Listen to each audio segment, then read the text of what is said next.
Kumusta kayong lahat dyan na mga sumusunod sa lumang tipan? Mananatili pa rin ang katanungan na hanggang ngayon ay hindi nyo pa rin sinagot. Ang alin ba yon?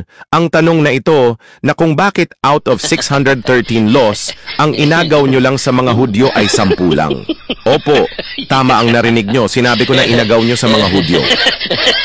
Para kasi yan sa kanila ayon sa maraming talata.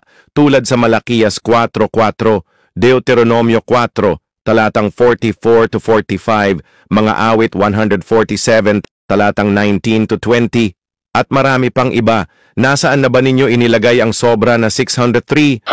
Binotbot ng inyo ba?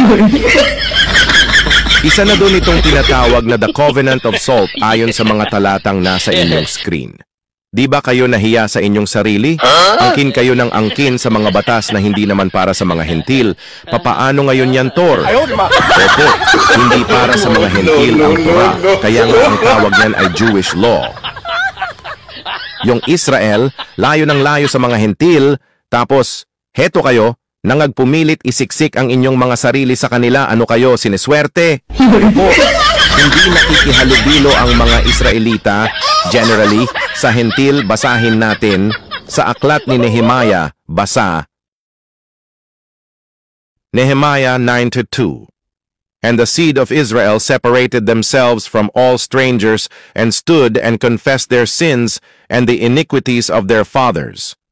At ang binhi ni Israel ay nagsihiwalay sa lahat na taga-ibang bayan at nagsitayo at nangagpahayag ng kanilang mga kasalanan at ng mga kasamaan ng kanilang mga magulang.